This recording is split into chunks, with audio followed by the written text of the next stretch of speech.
Hello, I'm Eric Kaufman, Director of the Centre for Heterodox Social Science at the University of Buckingham. I'm here today with Dr. Lawrence Patihis from the University of Portsmouth, and we're going to be speaking about your research and about the higher education sector in general. So I guess I'll just start by asking you a bit about your own biography, how you came to be in psychology at the University of Portsmouth. Yeah, well, just very briefly, I'm from Yorkshire. I'm from the lower working class in Yorkshire, to be precise. I was lucky enough to go to university, and I did maths and physics to start with in Bristol University. But at a certain point, I transferred into psychology. So I wanted to be a clinical psychologist to start with. I was planning to go into trauma therapy, that type of thing. In that journey, I went through a little bit of psychotherapy training, in which I think I discovered that the kind of training I was involved in was pseudoscientific. It was not creating good results in people. People were getting worse in this trauma type of psychotherapy, even though they were not reporting that in the articles and books about it. So I decided to go into experimental psychology after that disaster into learning. I became a critic of repressed memory therapy, to be specific, at that time. This is the type of therapy that I was interested in, and I actually believed in for a while.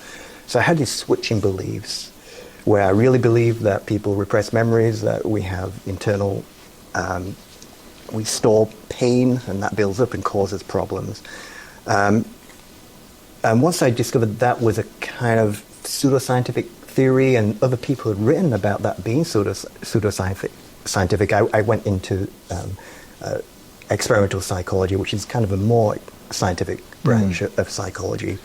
I should say that there's very good trauma therapies out there, but the specific type that involves digging for repressed memories, I think, is very damaging.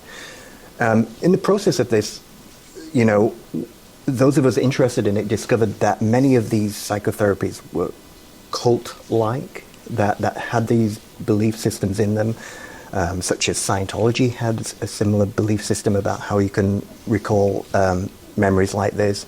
There was a Center for Feeling Therapy in the 1970s that turned out to be very cultic, you know, like cult-like. We got thinking about what causes cult-like movements and social contagions, because it was a big social contagion where hundreds of people in the 1980s and still today develop false memories through the process of trying to dig for trauma. And we came to the conclusion, or at least I did and some of us did, that it's when you have an unfalsifiable theory that explains everything, but it hasn't been tested properly.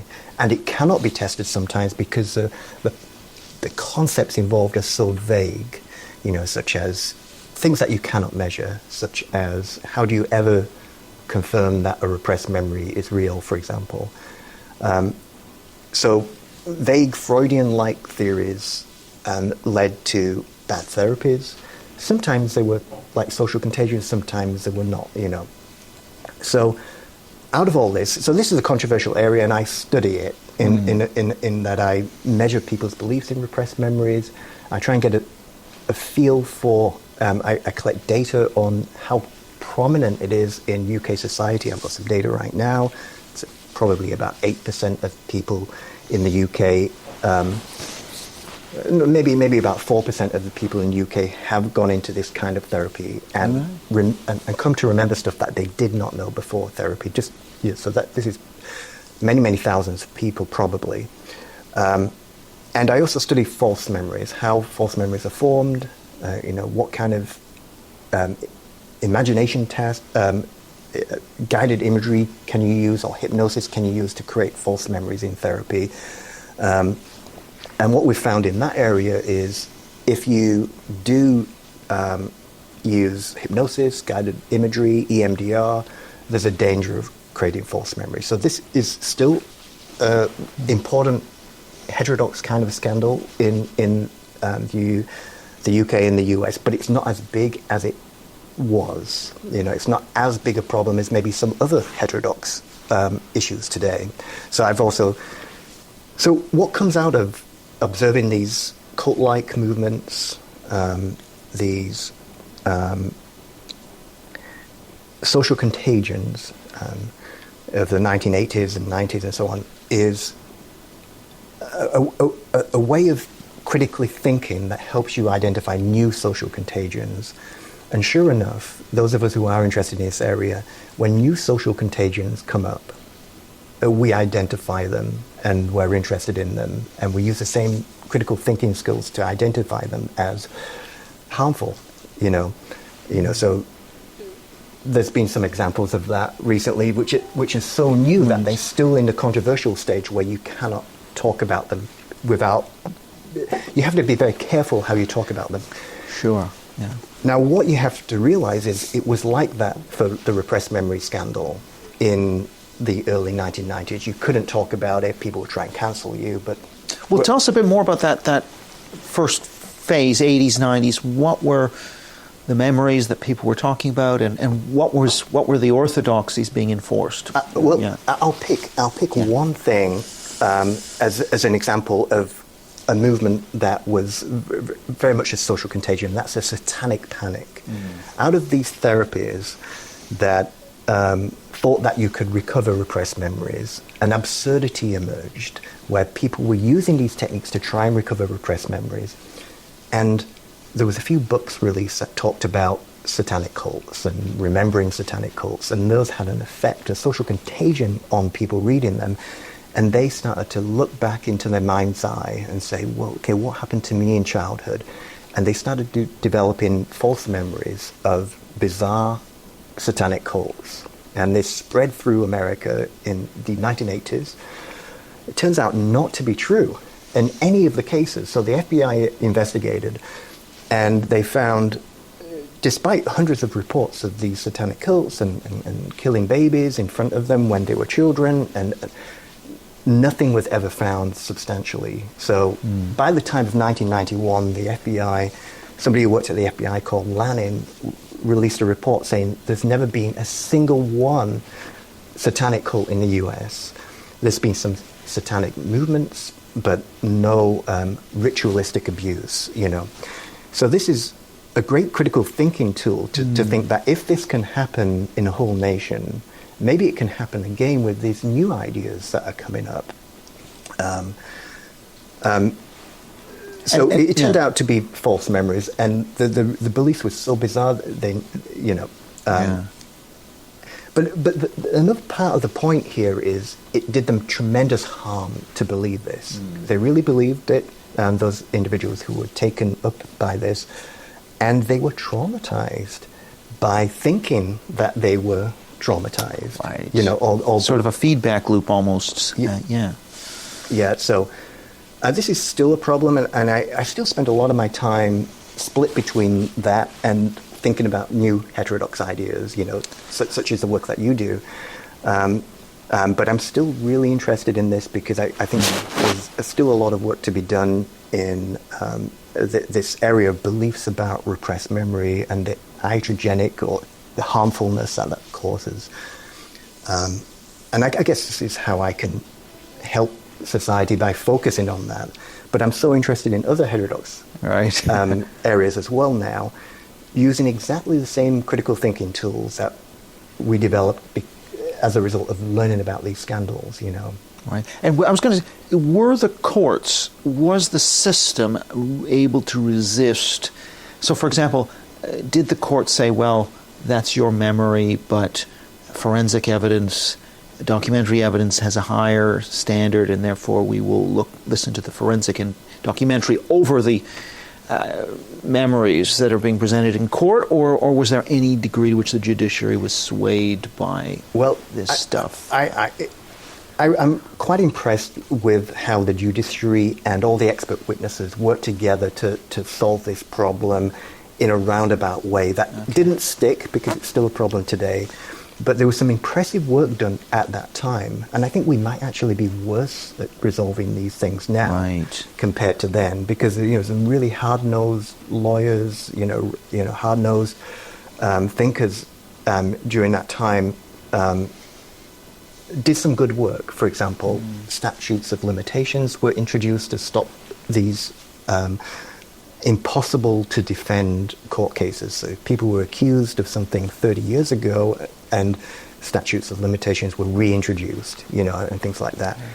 That's gone backwards a lot since then, so I'm quite impressed by a lot of the work done in the 1990s to try and resolve this, but it seems to have moved backwards. So, for example, if hypnosis was ruled out as it was in California, any memory evidence coming from hypnosis and guided imagery was ruled out from evidence as it was in California and Washington in the early 90s, that kind of thing has been rolled back, so it's a constant fight. When you say roll back, you mean the courts are now sort of slipping and allowing it in? There's no, in a lot of jurisdictions, I can't it varies state by state, and I haven't memorized them, but a lot of them have moved backwards, where they used to have a statute of limitations where you have to report a crime within 5 years, let's say, of it happening.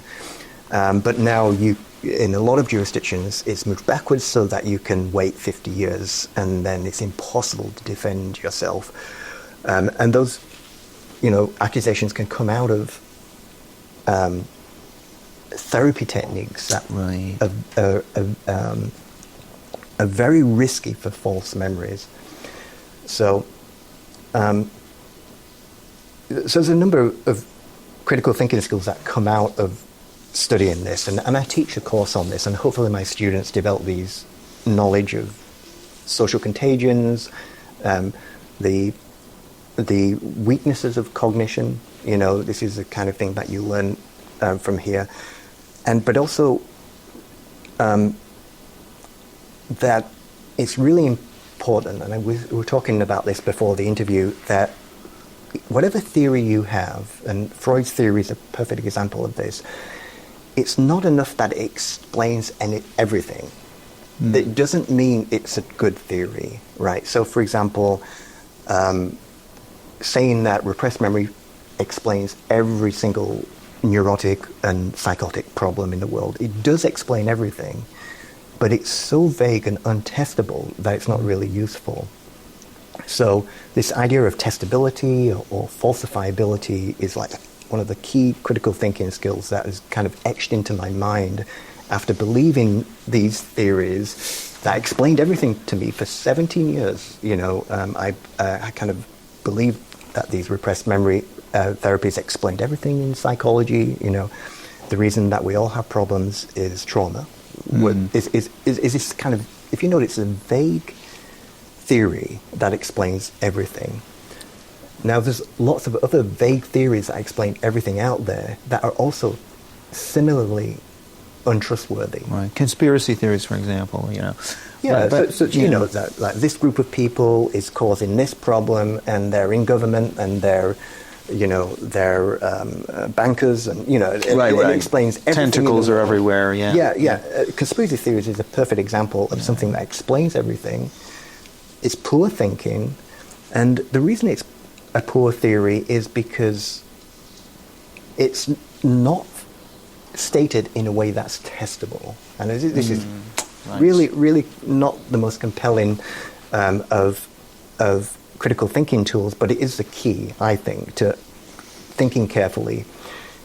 Can you state a theory in a way that is testable? And then when you do that, then test it. And usually that means making it very specific. So you don't say something like trauma causes all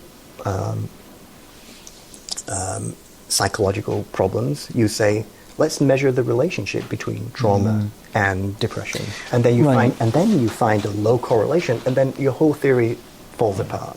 But now that presumes a couple of things. One is that you believe in objective truth that everyone can access, so you're not subjectivist. But so this is, I want to sort of come on to some of the things that have been going on intellectually in the university. So one is subjectivist paradigms, including postmodernism, anything that's relativistic standpoint epistemology. But then The other, which is to do, with psychology, which is the sort of humanistic psychotherapy, Carl Rogers post, this idea of always believing the patient and validating their feelings. And I'm just wondering, that I think has an ideological component, and also the expansion of the meaning of harm and of trauma and all these sorts of things, which Nick Haslam, who's a social psychologist, talks about the expanding, medicalizing meanings of these terms, prejudice, bullying, trauma, whatever, over starting kind of really in the sort of 80s and 90s, and just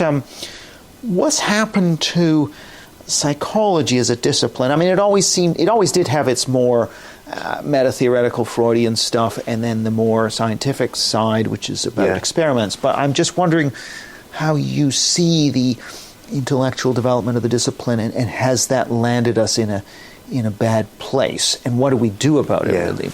Well, the battle going on in psychology now is unresolved, and I don't know who's going to win.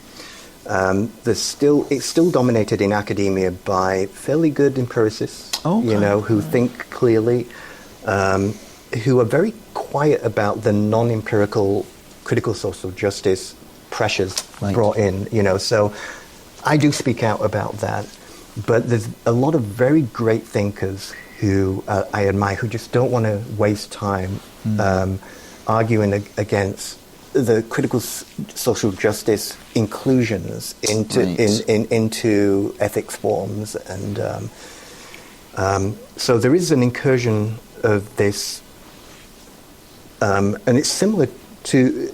I think of it similarly to the repressed memory theory, which is not a good theory.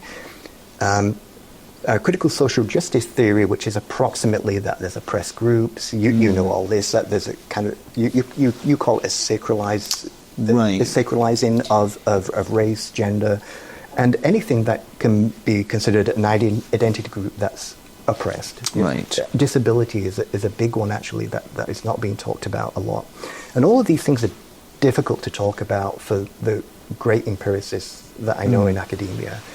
And it's probably, there's probably some selfish, good decision-making on their part to say, I'm just going to carry on doing the good research, I'm not going to talk about this, I'm going to apply for grants rather than talk about this incursion that doesn't make sense to them. But I think many of these good scientists in psychology have not taken the time, like you did and like I did, to go on a deep dive into wokeness and understanding the causes of wokeness, what wokeness is, and so on. But some of us did, and then for those of us who did, it's difficult to stay quiet about it and not get into trouble by saying, actually, I don't agree with this new ethics form change where you cannot ask male and female because it's important to get accurate data and things like that. Or I don't agree that some people can claim to be disabled and then get out of the proper assessment. Right. So in academia in general in the UK right now, my impression is there is a cultic revolution going on with critical social justice. And the reason I say this is because I come across it so often that I don't think it's my imagination. And it all fits a certain pattern of a new culture. And that new culture is those who are disadvantaged should have advantages. So by identity group, not necessarily by disadvantage sometimes. So those who can, for example, claim to have a disability, and maybe they do, and I'm sympathetic to all of these groups. Right. And this is as a liberal, and probably now a classical liberal, I'm still very sympathetic to this. However, we used to deal with it in a way that was very empowering, and they still do this in the United States, for example, such as, yes, you have a disability, we're going to help you, we're going to give you this, and this. We're going to give you extra support, reading help, tutor, an extra tutor, something like that. This is all good. However, the new critical social justice kind of way of dealing with this, and some of the people who deal with this don't even know that it's called that, Right. Is to say they should have an easier time to level the playing field. This is Right. equity politics rather than equality of opportunity. And of course, our old solution to this, which is a very stable solution, and it avoids arguments and it avoids wasting time, is to say everybody has the same assessment. So this is, and I think this is a movement in the UK that I'm told is not just in one university. And no, definitely not. and there's some, there's some people are saying the Equality Act says that we have to do this, and I'm thinking, actually, the Equality Act could be argued the other way, to say that everybody should have the same. That's right, yeah. Now, I should say there's some exceptions to this. So somebody with multiple sclerosis who cannot type or something like that. So there's always exceptions to the general rule. But I think what's happened is a massive expansion of what some of us in the heterodox community call pathological empathy. And that's empathy that does harm to the recipient, So there's been a massive expansion of that, where people say, well, I don't really feel like public speaking. Okay, let's make sure that you don't publicly speak. And then, 20 years later, they want to become an academic, and they are absolutely terrified of public speaking because they have not been encouraged to speak publicly. And some of these young people tell me about this. They tell me in the 2000s, when they were a child, or the late 2000s, in junior school in the UK, and senior school, I should say, they were told, if you don't want to speak publicly, don't, because, if you feel anxious, don't. And now these people who are talking to me about that say, I wish I was not told that, because now I want to be an academic. Sure, sure. And, so there's been this long movement of this, which is not actually the same in the United States, even though the United States went nutty with this. There's some things that are worse in the United States.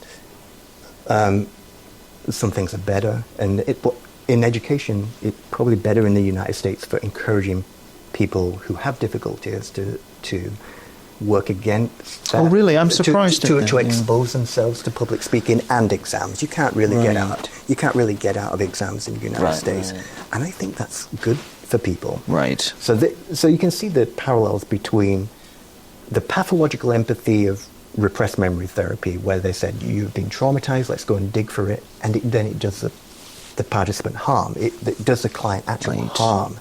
They often fall apart through this bad therapy. But the same pathological empathy can happen in education, where somebody says, I'm worried about an exam, and say, okay, then we'll get you out of that. And then they don't develop the deep knowledge that they need to be a psychologist in the field or an academic psychologist. And this is, arguing about this, as I do, does me no good at all. Right. Because I've got nothing to benefit from this, really, apart from my conscience, Because if we continue to train people in a way where they are not tough and they cannot publicly speak, then it just makes my job more secure. All right. But that's in a way the Lukianoff and Haidt's coddling of the American mind, where they talk about and also Jason Manning, Bradley Campbell's rise of victimhood culture, where the shift away from resilience towards fragility and victimhood is this is what's being encouraged by this new therapeutic approach. Now is your view, therefore, that by removing locus of control and empowerment from people, this is leading to worse psychological outcomes? Because I'm interested in your take on the youth mental health crisis and how much of that you think is related to, in fact, some surveys have found that there's a larger share of young people who identify with their mental health status. There's a larger share who identify as neurodivergent. I've done surveys where I find an astounding share say they've been abused, and I'm kind of wondering to what extent that then are these very high rates of anxiety and depression and ADHD and everything else, is that because there's a narrative which they are latching on to, a kind of contagion? And that could mean two things. One is, well, they're just saying that, and therefore they're actually not mentally unwell. They're just saying it because they had a sad day. Or do you actually think they've made themselves properly clinically unwell as a result of believing this stuff? Yeah. Well, I pride myself in being a skeptic, so I don't know for sure.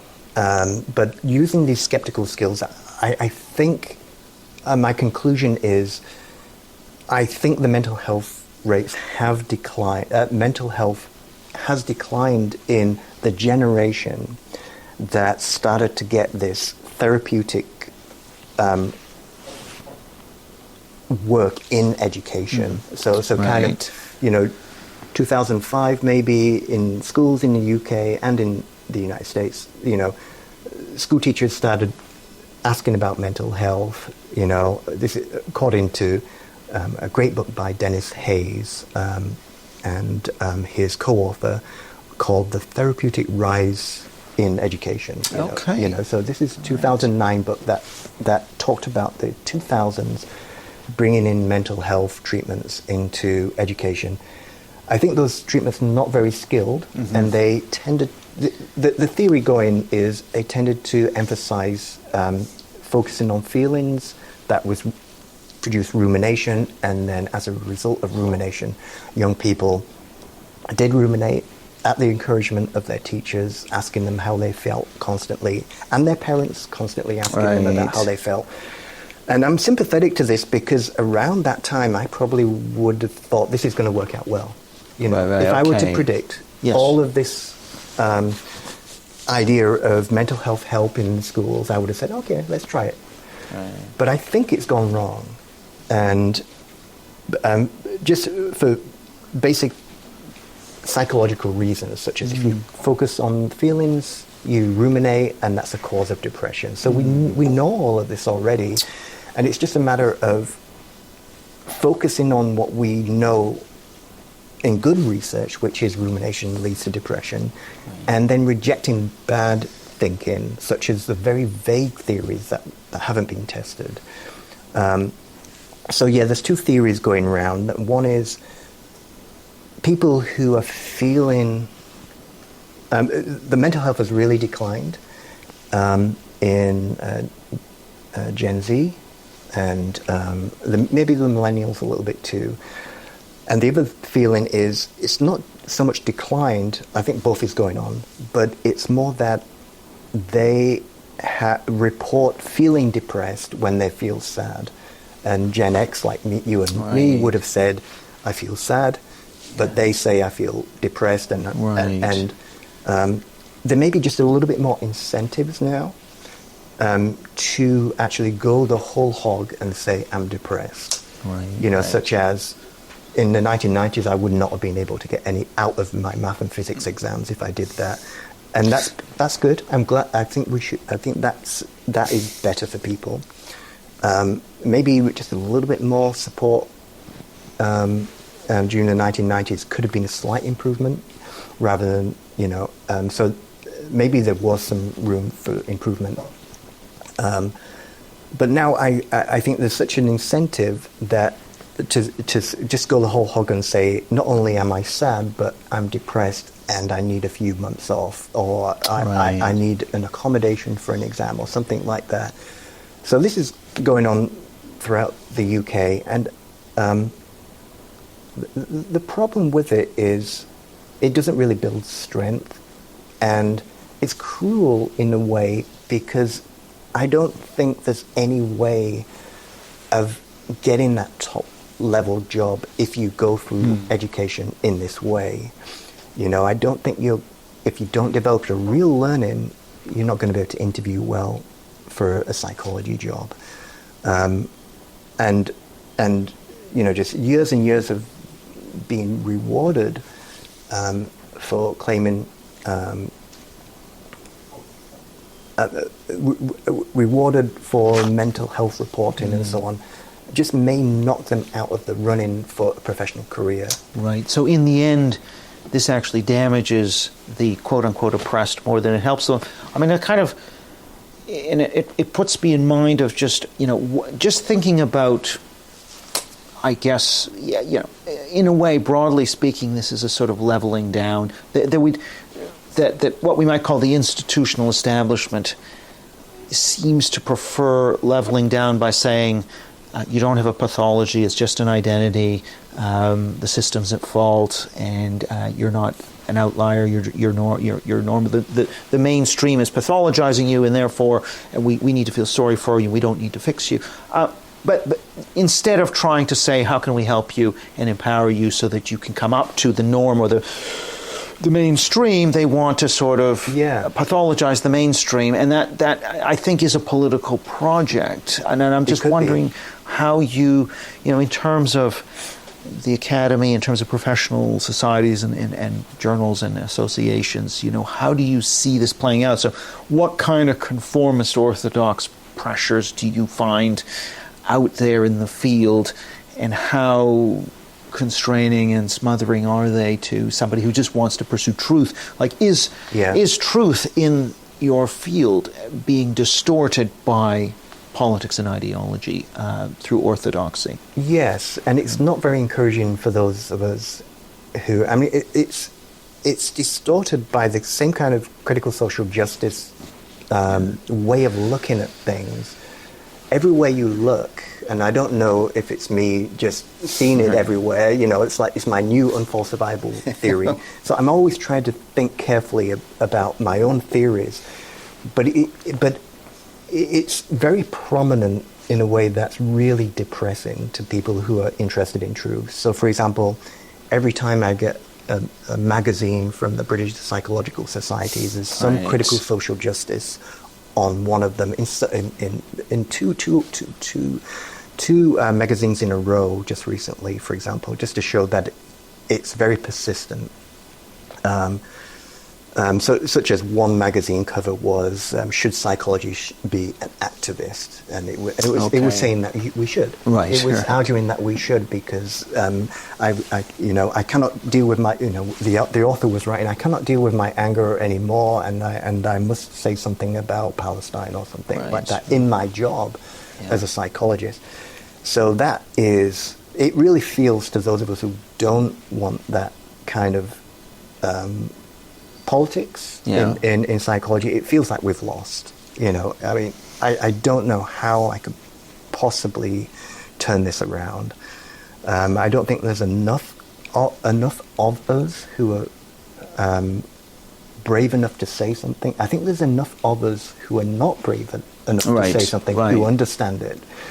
So if you were to ask them privately, do you want to take activism out of treating patients? 80% of psychologists would say yes, you shouldn't be telling. Do you think that's true? I mean, the only reason I ask that is because surveys... I hope it's true. Well, surveys that I've done of social science academics would, for example, show, a majority support for mandatory diversity statements. Now, the support would be in probably in the 50 to 60% range.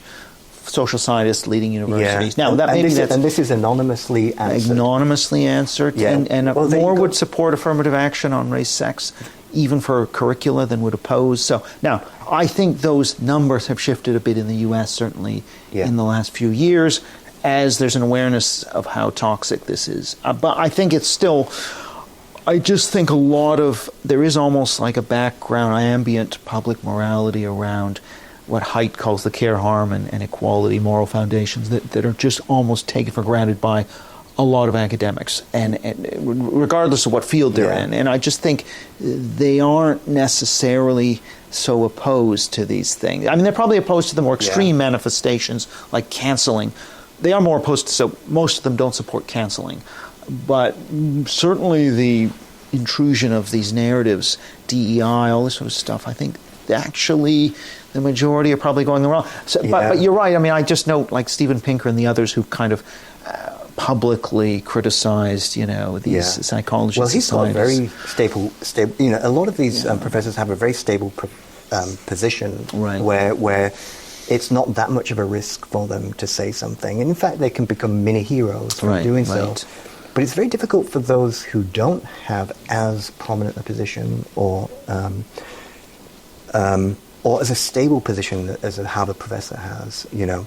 But that's a little bit of an aside, because I think this just illustrates the importance of empiricism, because it's great that you've got those measures and you know that 60% might go along with these mandatory DEI statements. And that just means with, you know, for those of us who want to kind of get back to equality of opportunity, we've got a hard fight on our hands. And that is a little bit depressing to me. You know, I think that the state of education is, now I'm sounding like I'm a victim now, but the state of education in the regard to equity politics is extremely difficult to solve, you know, and it must be solved at some time in the next 100 years, because it's not a stable position to be in, you know. So complaints are going to come up that this is not fair because they have this, you know, and you know, eventually it's got to stabilize to equality of opportunity at some point. And this is my theory, you know. Right. But I should just say, by the way, just in terms of the depressing, but that when you phrase questions that where academics can see it impinges on their academic freedom, like which is more important, social justice or academic freedom? If the two come into conflict, you'll get a 2-to-1 for academic freedom. So that's encouraging. So when their own, or should academics be allowed to set the reading lists, or should this be vetted by community groups, DEI? They will tend to want to be able to have the power to set their own. So they want the academic freedom, but they're tugged in the direction of social justice, and where they think it won't affect their own academic freedom, I think a majority or slight majority will go for the other position. But if they can be shown, I think, that this is a threat to their own personal academic freedom, I think you can get a majority on your side. So I think there is hope. I'm glad there is hope. And I've been puzzling over why it has not stabilized already, you know, or gone back to the kind of academic freedom, liberal kind of situation that we had before. I mean, there is a lot to be grateful for, and this is something I was thinking about today, that there's lots of good things happening in universities, there's lots of wonderful things happening in London, even though people are talking about London being in decline and so on. And as I was walking through London, I was thinking that, but I think it's important to spend some time focusing on what has gone wrong in academia, because my prediction is it's really important. You know, I worry about the transmission of good traditions from one generation to the next, and I don't think it's looking good for that. You know, so for example, when students get into their third year of university, have they already been inculcated into understanding that free speech is important? And I think if you ask university students, universities are not doing a great job at that. And it could go badly wrong if we don't fix these things, you know, because these individuals move into working in police departments and move into working as detectives, you know, when they graduate on the graduate training scheme, and then they visit people who have not posted something correctly on Facebook, you know. So I personally think that there's a mini cult going on in academia, in the same way that I studied psychotherapy courses. It reminds me of that. I think it's very serious, and I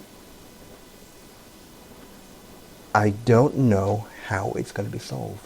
Okay. Now, I just want to ask about the possibility that these things might, you know, talk about this vibe shift that seems to have occurred in different ways, more in the U.S. than in Britain. But so what, you know, just in terms of the U.S., we see, for example, that If we take sort of the trans identification or identification as non-binary, which is arguably part of trans according to trans activist movements, that the data, large-scale data, that I looked at, the FIRE data over 70,000 surveyed 18 to 22, 21-year-olds, a halving in the last 2 years in the number of the share identifying that way.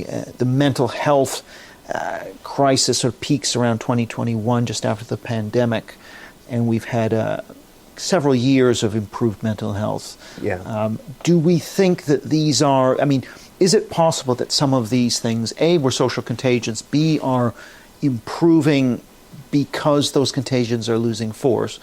That's one question. And I suppose the other question is also whether you notice, even amongst any academics here, any sort of reconsideration of the strength of cultic beliefs and maybe a stepping back away from this. Because we've seen it certainly with leading newspapers in America, in New York Times, the range of stories. They're not talking about white privilege all the time. They're and university presidents, granted under pressure from the likes of Trump and DeSantis. But I think even in some surveys I saw at UC Berkeley, in the academics, like 2/3 of them said that the external critics had a point. There seems to be a kind of rethinking of the certainties of the Great Awakening. And I just wonder if you notice any of this going on. Yeah, I do notice it, and I get very hopeful when I do notice it.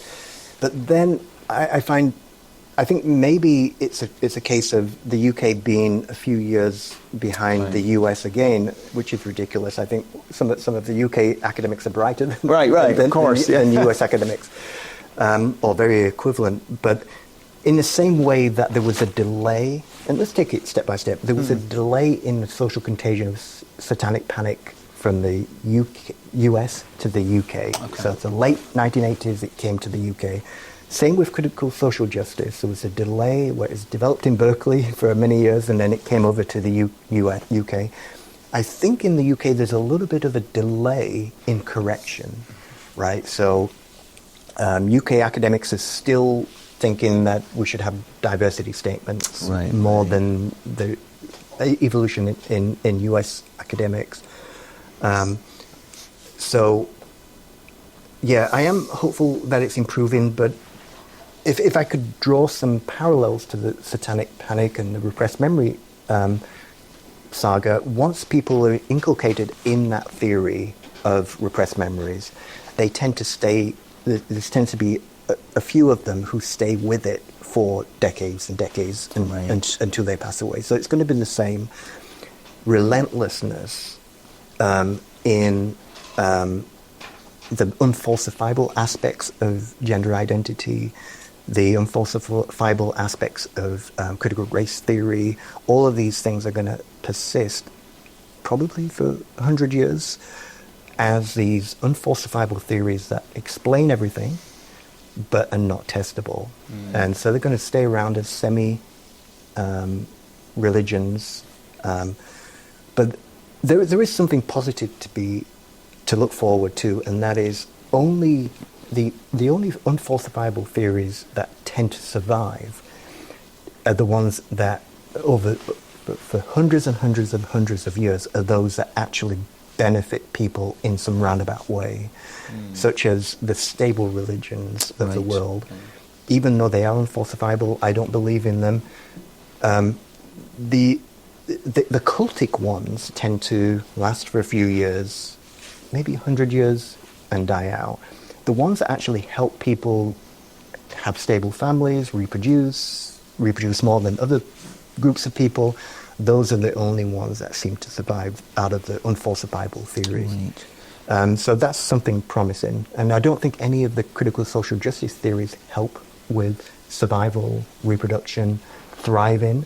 So I don't think they're going to be massive religions in the future. Yeah, I think that's true. Obviously they are able to manipulate certain kinds of emotions that resonate in our progressive culture. But I just wanted to shift on to this question then of what to do, and particularly the higher education world. So we have our center at the University of Buckingham it's one university, it's a small one out of 180 institutions. Just looking ahead in terms of what can be done to protect or salvage a heterodox, that more scientific approach to the social sciences. I mean, what do you think can be done? Teaching, Yeah. I mean, one of the important things for me is being taught the critical thinking skills that are really sharp, not just vague being critical, not that, but really sharp thinking, such as theory should be testable, that's probably the most important one. Social contagions are possible. Subjectiveness is sometimes wrong, especially in the, cognitive psychology, social psychology shows this. There is a truth, and it's worth, this is something you were saying earlier, this is part of the set of critical thinking skills. There is a truth. It's difficult to get to. We never really get there, but let's try. And it's objective. So all of these things have been super successful in discovering things since the Enlightenment. I mean, improved life, and the same kind of critical thinking skills have also improved economic theory, except Marx. Right. They've also improved legal thinking, so the same kind of legal standards as well. So it's not just science. All of this has been very good. So you have to teach all of that, and basically it's traditional teaching, and it's non-political, because you want to reach every single student. So most students are going to be a little bit left-wing to start. The critical theorists would essentially, through a kind of conspiracy theorizing, would suggest, well, these are all upholding power structures. What Jonathan Rauch would call the constitution of knowledge, fact-based journalism, the law, science, these are upholding power structures. That is their argument. I know. And it's just emphasizing power as a cause of everything. Right. Unmeasurable. And the word power doesn't even mean something measurable in that science, in that theory. But it's not a bad idea. This is something I want to say about what we should do, in my opinion.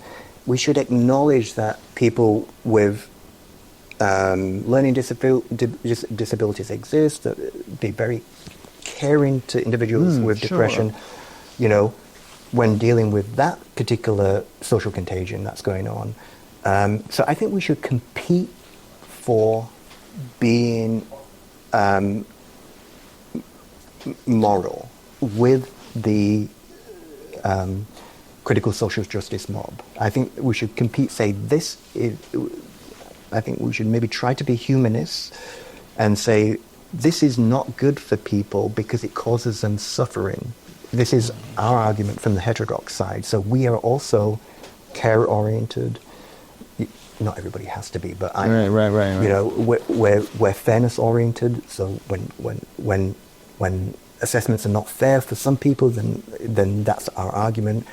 We're equality-oriented in terms of equality of opportunity. So this is what I think might be the most successful strategy.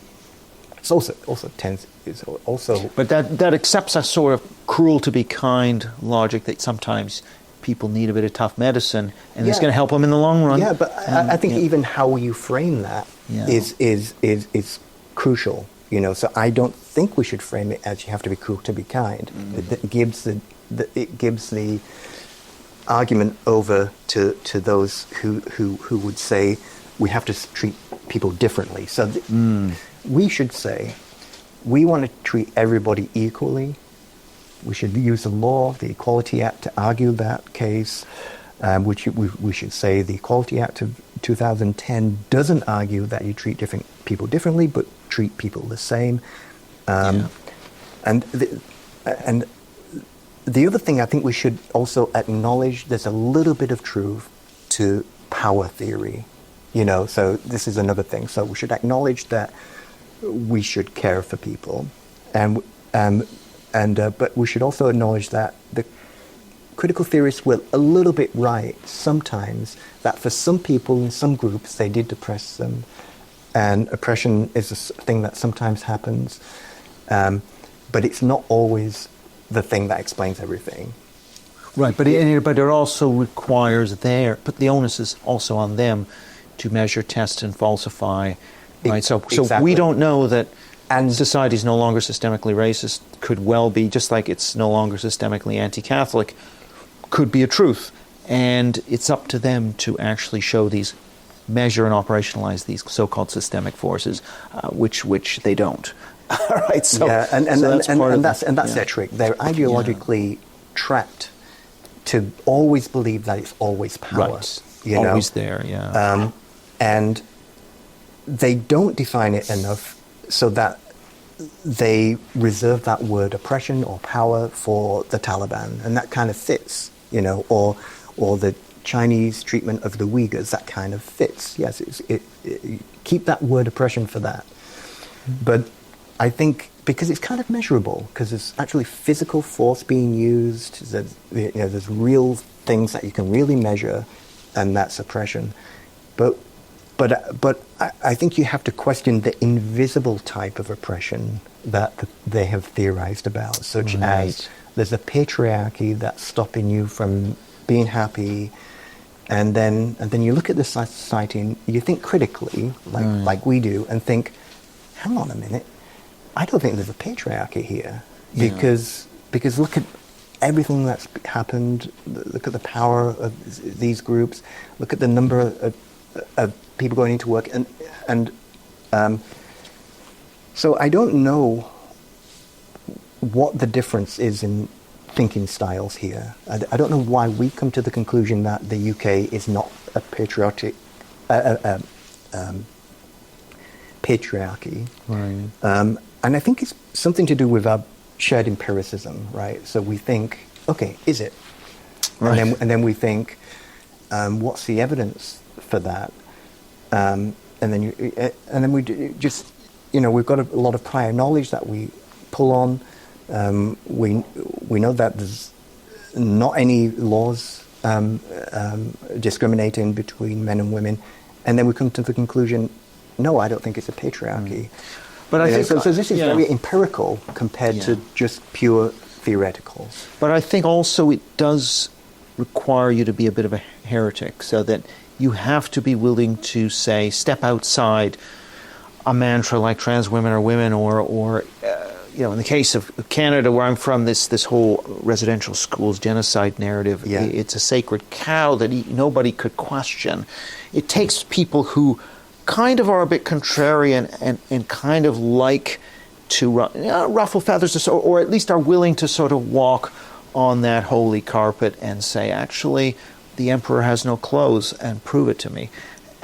And this is what's really interesting in Canada right now is, this whole mass graves thing, and this is all about these repressed memories and people claiming that they or their grandmother were survivors of this genocide, and all of these stories are becoming quite powerful, and yet there's no documentary evidence, no forensic evidence. All of these claims are falling apart, and yet, because of the sacredness of this issue, a lot of politicians and media, they cannot bring themselves to say that there's nothing there, that there's no there there. And it's kind of just fascinating how resilient some of these myths that have no evidence behind them are. And so it takes a certain type who's willing to, because in our society, certain taboos, the strongest ones are around race and sex and maybe sexuality, but those are the tripwires and the red lines that have developed in the last 50, 60 years. And to actually go against that. And the far right as well is the other taboo. Yeah. So you then attract this radioactivity, which is, as John McWhorter says, social death, right? So only certain people are willing to incur or pay that price or risk going there. And this is quite painful to realize that this is going on in academia, because if somebody is oppositional and able to kind of raise the issue, they need support from others who may be less oppositional and who may be good at negotiating policy or something like that. And I think what's happening is those who might be good at taking up the mantle and negotiating policy, they're too fearful. I think the culture needs to change so that the types of individuals who are very helpful in universities, very much into policies and reading policies, if we can reassure them that they are going to retain their job if they try and fix something, I think that might help. But I just want to come back to another point, and that is, I think the way forward is to compete with the argument that we're empathetic to those who might be gender non-binary, gender non-conforming, and make the argument that it's better for them to have a solid understanding of how these things work so they can make a decision that is not harmful to them. Right. In exactly the same way that we're empathetic towards those individuals, we're empathetic towards those who got embroiled in the false memory cases in repressed memory therapy. So I think that actually helped convince a lot of people in the false memory hysteria that this is not a good thing. That so they made the argument that it's better for clients not to develop false memories, and therefore we as skeptics are more empathetic towards them. And similarly with what's important is just getting the science right, and that will be predictive of thriving. So, for example, going along with what the actual science is in gender ideology, for example, will benefit those who are not gender conforming. As many autistic people are not gender conforming, and they still have to get through life. So I think I think we should also be very empathetic to those people and just careful not to get pulled into the way social media starts to demonize them. In the same way the left started to demonize people when they were on Twitter, when they own Twitter. I think that could actually happen on social media in the heterodox community too. I think you're right on not the educated heterodox community, but maybe those who are not academics but are just Yeah, I think that's fair. I think there is, however, a tricky gray zone in the sense that what I think you're describing is what I call a realist or empathy tempered by scientific realism, where somebody's long-term interests are being considered.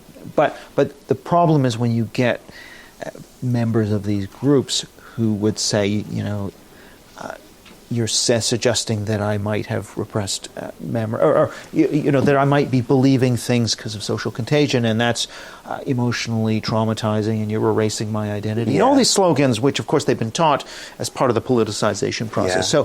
So they would claim you're not being empathetic. I guess you have to say, well, from a enlightened self-interest perspective, I am being empathetic. Maybe that's the debate we need to have. Yeah. But I also think there is a degree to which empathy needs to be itself, at least in the immediate moment, limited in the sense that you cannot just validate their beliefs about themselves, which might be nice in the short term. I wonder if the word sympathy might be a better word than empathy. I mean, there's a great book by Paul Bloom called Against Empathy, where he emphasizes that to help people, sometimes you have to not get drawn down into their feeling state and think rationally to help them.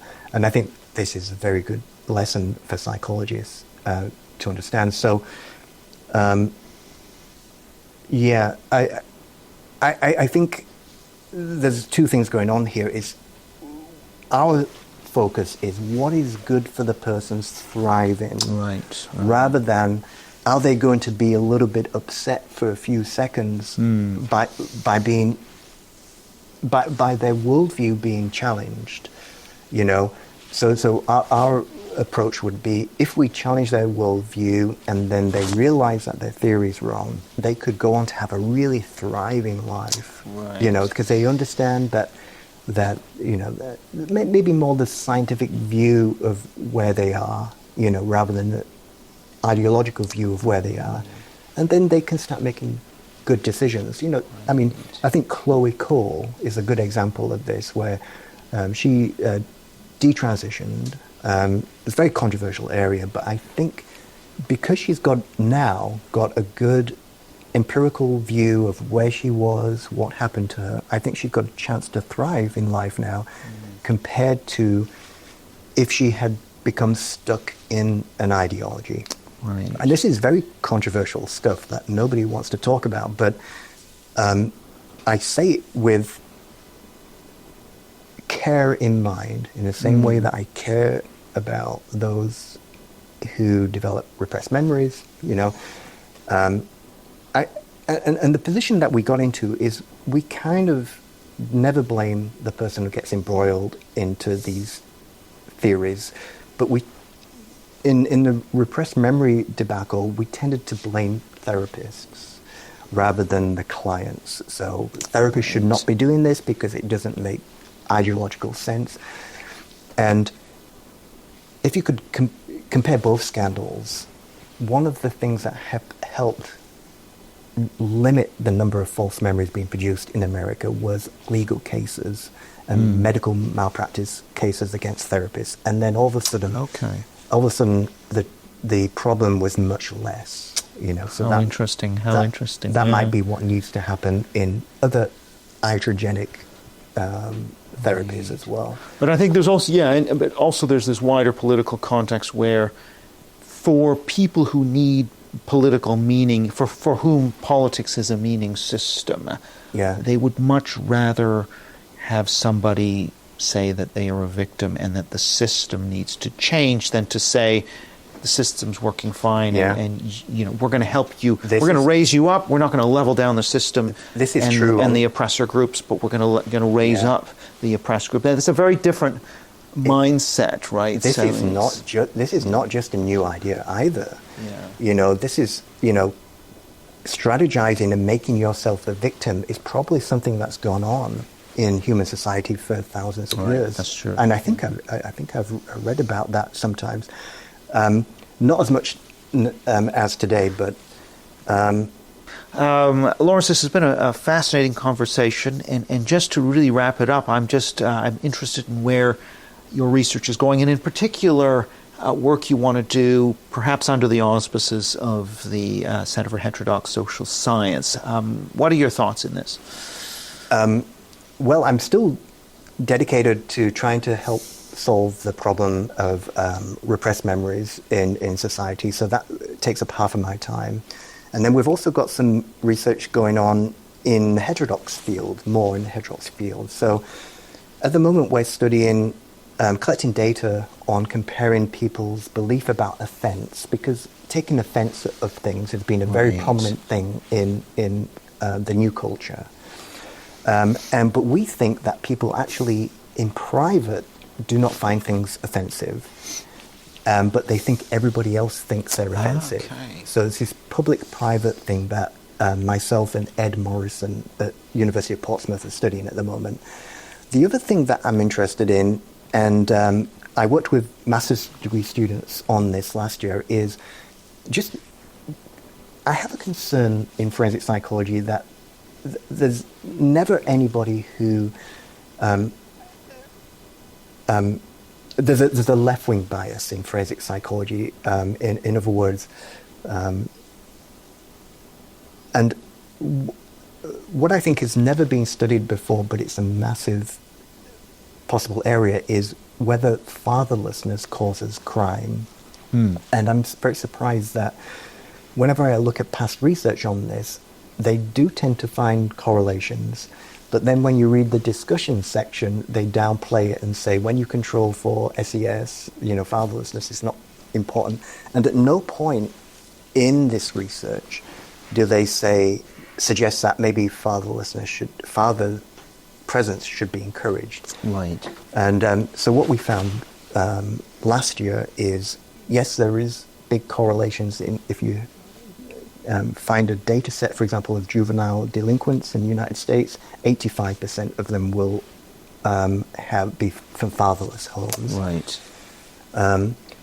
But actually, it seems to be a complicated story, and I'll just be very brief about it. The complicated story is when you collect data within affluent groups, in affluent areas where there's high father presence, not having a father, it does not make that much of a difference, just a little bit of a correlation, because the whole area has protective factors in it. So if all of your friends have fathers telling them that they can't join a gang, then you, as a fatherless person in that affluent area, are not going to join a gang. Right. You know, so this it's a complicated set of findings. So those are just two examples of kind of going outside into controversial topics, outside the norm of forensic psychology, where the tendency tends to be in forensic psychology to always have a kind of a left-wing bias, in that kind of an approach of let's always write our papers in a way that encourages prisoners to be released so that we can treat them. You know, right. You know, so there's a very low threshold for public safety, because there's a kind of this kind of bias. Yeah, well, you see that in criminology too, where it's all about the injustice of the criminal justice system and not about how to reduce criminality. I mean, that's I've heard that mentioned about criminology, that's gone very much that direction. And this is such a shame, because young students are so open to these ideas. You know, you mentioned to them fatherlessness of crime, and they're really interested. Yeah. But that can be knocked out of people if they're constantly hearing an emphasis on how offenders are repressed. Right. Which is a real stretch. You know? Yeah. Now, I may be being a little bit unfair to the heterodox people in forensic psychology, but that's just my general impression at the moment, that there is this bias. Right. But I'm an empiricist, like we've been talking about, so if I find next year that actually no, there's this great work on fatherlessness here, here, and here, then I'll say, okay, maybe I was wrong. Right. But of course, as Lee Jusselman and others point out, you know, even if there is the odd paper, right, most papers actually don't find, for example, discrimination against women in academia. Those papers are never cited.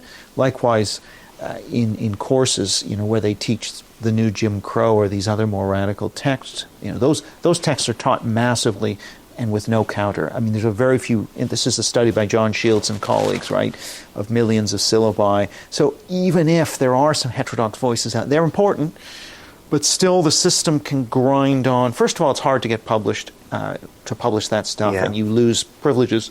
So they kind of punish you that way, but also they simply don't acknowledge that this work, which is often much more powerful statistically, they don't acknowledge its existence, so they can still pretend the system of knowledge can still more or less pump out, reproduce itself in a biased direction. And so obviously we have to keep doing our stuff. I think we need to try and use forums like this to try and expand the reach of these ideas beyond the academy, so that at least at the level of the public and experts, we can start to kind of rebalance the production of knowledge, which is kind of one of the main tasks of our center. So I'm just very pleased we're getting your research. Hopefully we're amplifying it to a bigger audience, and we need to keep doing that. Well, I'm very grateful to be here. Thanks for having me. Thanks, Lawrence. It's been a pleasure. Thank you. Thanks.